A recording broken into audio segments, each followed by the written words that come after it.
আদর্শিক সমাজ বানাতে চাই, কর্মের সোনার বাংলা গড়তে চাই।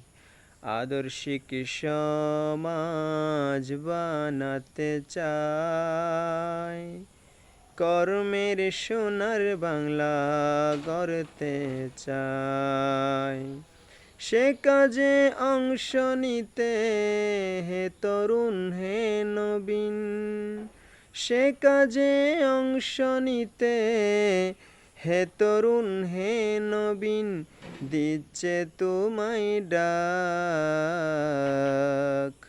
জিন্দাবাদ জিন্দাবাদ রে, জিন্দাবাদ ছাত্র সেনা, জিন্দাবাদ।